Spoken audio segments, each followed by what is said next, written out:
Šodien izskanējuši pārmetumi Latvijai no Eiropas komisijas puses, ka starptautiskie aizdevēji publiskajā retorikā tiekot pasniegt kā ārējais ienaidnieks. Šādu viedokļu uzturētāju skaits Latvijā tiešām pieaug.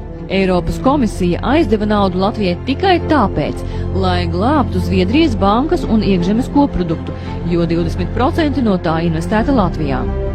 Lai gan Latvijas ekonomikai devalvācija nāktu par labu, Eiropas komisija pret to iebilst, jo baidās, ka devalvācijas bacilis varot inficēt arī citas Austrumeiropas valstis.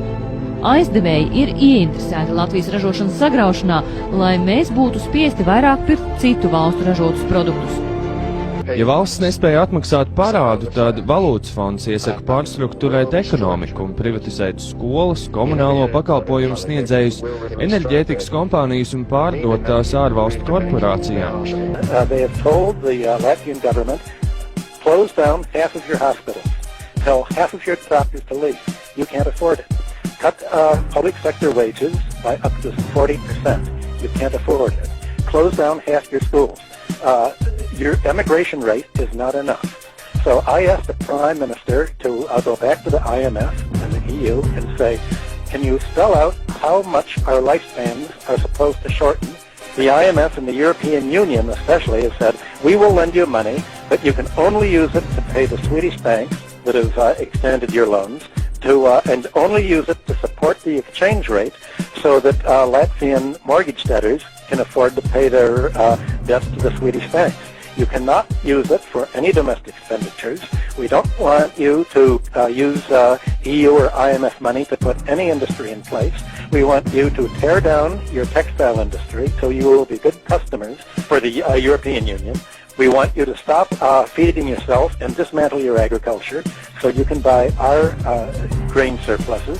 And we want to lend you the money so that you will pay us interest. Taču diskusijās nozūd kāds cits, nemazāk svarīgs jautājums.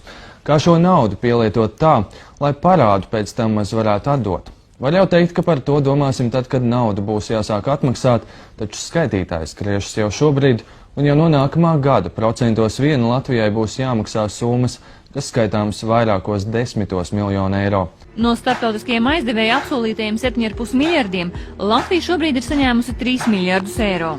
Pirmie 600 miljoni no Starptautiskā valūtas fonda ienāca vēl decembrī.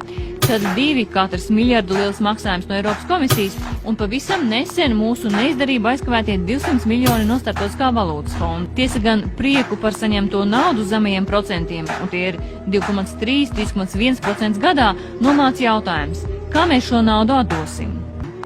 Eiropas komisijai 1 miljards, un tas ir vienā maksājumā, jādod pēc 4 gadiem, 2014. gada sākumā, 2 miljards 2015. gada janvārī. Budžeta disciplīna ir iespējama pat ļoti grūtos apstākļos.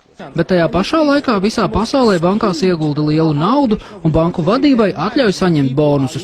Daudzas bankas, acīmredzot arī Latvijā, nodarbojas nevis ar ražošanas finansēšanu un tā saukto ekonomikas asinsrites nodrošināšanu, bet apgroza resursus finanšu sistēmas iekšienē, lai radītu sev īstermiņa peļņu. Bez šīm bankām ekonomika varētu it labi iztikt, un viņu bankrots ilgtermiņā pat nāktu ekonomikai par labu. Starptautiskos naudas aizdevējs Latvijai, Starptautisko valūtas fondu un Eiropas komisiju neinteresē mūsu ekonomikas atvesaļošanās. Vai jūs uzskatāt, ka Starptautiskais valūtas fonds dod mums sliktus padomus? Jā, tā viņi dara. Ne tikai viņi, bet galvenokārt Eiropas komisija, kas te ir galvenā.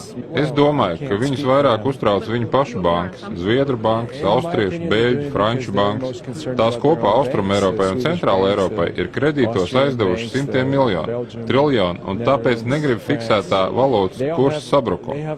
Jo tas nozīmē, ka kredīti netiks atdots. Tomēr šobrīd Latvija ir izvēlējusies klausīt Starptautiskā valūtas fonda un Eiropas komisijas prasībām. Ir 3 ceļi, kā pie naudas aizņēmuma atdošanai tikt. 1. Mēs aizņemamies no vēl kāda, lai varētu atdot naudu Eiropas komisijai un Starptautiskajam valūtas fondam. Tiesa gan, tas būs dārgi. Valsts kasa plāno, ka šo pārfinansēšanu varētu veikt izlaižot eiro obligācijas, parādzīmes, kuras pārdod starptautiskajiem investoriem. Šāda pārfinansēšana gan no Latvijas viedokļa īsti nebūtu parāda atmaksa, bet gan tā pastiepšana garumā.